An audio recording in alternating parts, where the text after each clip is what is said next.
This episode of Techno Buffalo is brought to you by Netflix. Welcome back to another episode of Rumor Roundup. This is the show where we round up all the rumors from the wide world of technology. Even though the iPhone 5 was announced last week, it doesn't stop the Apple rumor mill from churning. Up this week, we got a story about 13-inch Retina display MacBook Pros, updated iMacs, is Samsung getting ready to sue Apple on their home turf here in the US? Does the release of iTunes 11 coincide with perhaps an iPad mini event next month? And is the Galaxy Note 2 making its way to all 4 major US carriers? This is Rumor Roundup. Let's go and get started.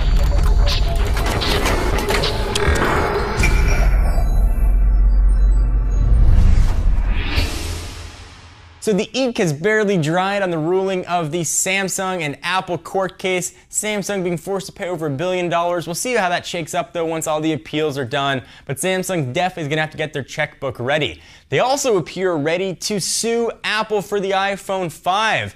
They are going to be claiming that Apple's iPhone 5 infringes on Samsung's 4G LTE patents, which should make for a very interesting rematch. Consider it round 2, the Thrilla in Manila, the sequel, Holyfield versus Tyson 2 without the ear biting. There's going to be all kinds of exciting dirt throwing, mudslinging, geekery fighting going on. And geek fighting is always fun. It more looks like this.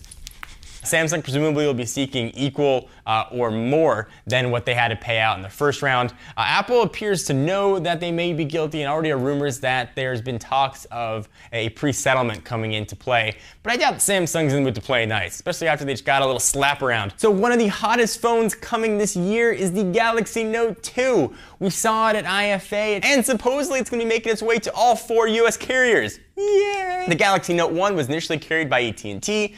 T-Mobile got into the fray, and Samsung and Sprint users were left looking longingly at those two. That mistake, though, appears to be rectified. Samsung said, hey, you want to carry our behemoth phablet, our tone. Everybody loves this giant phone. If you want people to look at you funny, this is going to be the phone for you. And coincidentally, it's probably the phone that I'm most excited about this year. I'm not the biggest fan of TouchWiz, but what Samsung has done with their S Pen looks to be really incredible. It's a totally redesigned S Pen.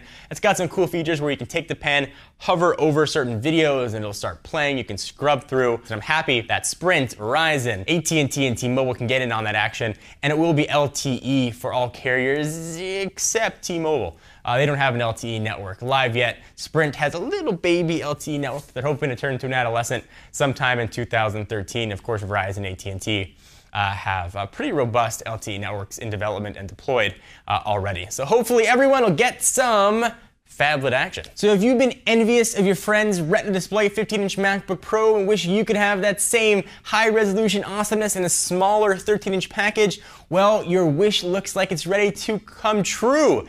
DigiTimes, which has a spotty-ish record of reporting Apple news, is claiming that Apple suppliers are already shipping these 13-inch Retina display panels, so hopefully we are geared up for a refreshed MacBook Pro sometime in the next few weeks. We're hearing maybe mid-October. And not to be left out there are the desktops. We're also hearing rumors that the iMac display was being delayed. There are production issues, supply chain issues, whatever it might be. We're supposed to have a refreshed iMac to coincide with the 13-inch MacBook Pro that might be pushed back another few months. So tears if you're looking to get an updated iMac. What we don't know is if that updated panel is going to be a Retina display.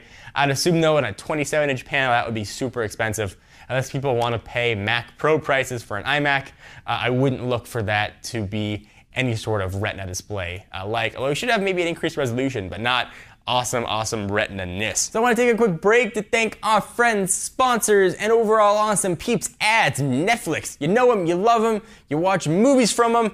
This is your chance to go ahead and get signed up with them. Netflix streams TV shows and movies directly to your home, saving you time, money, and hassle. As a Netflix Unlimited member, you can instantly watch TV episodes and movie streaming directly to your PC or Mac, or right to your TV with your Xbox 360, PS3, or Nintendo Wii consoles. Watch as many movies as you want, anytime you want, and you can cancel anytime. So if you're a fickle pickle, you've got that option as well. For a limited time, get a free 30-day trial membership. Go to netflix.com/buffalo and try out right now. If you're in the UK or Ireland and you're wondering why you couldn't get your Netflix on, well, I have good news for you. Viewers there can get the same free trial as the US. Just go to netflix.co.uk/buffalo or netflix.ie/buffalo, and you are good in the hood, as the kids like to say. During the iPhone 5 announcement, Apple said that iTunes 11 is going to be coming sometime next month, which puts us in October, which also coincides with another rumor we've been hearing about an iPad mini event scheduled also in October. The iPad mini, no doubt, has been tested. No doubt they've got one. Whether or not it's going to production, though, is really yet to be seen. With the pricing of the new iPod Touches, it's a little bit more sketchy and wondering. I do think, though, that we are going to see a low storage capacity, perhaps 4 or 8 gigabyte iPad mini come in at that $250 price point. The Steve Jobs era is done,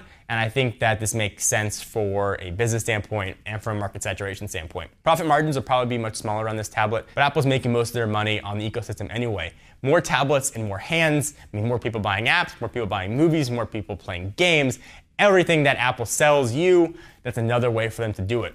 You guys excited about the iPad mini? Honestly, I can care less about it. I mean, it'd be neat to have, but I'd still probably use my good old-fashioned regular iPad for when I travel. I like that bigger screen. My eyes are getting bad, probably from staring at screens all the time. I need like a 15-inch tablet. I need like a big screen TV that I can just carry on my shoulder like an old school boombox. That'd be cool. Thank you guys for watching another episode of Rumor Roundup. Be sure to check us out at technobuffalo.com for the latest tech news, reviews, and opinions. I'm your host, John Rettinger. I'll see you guys next week.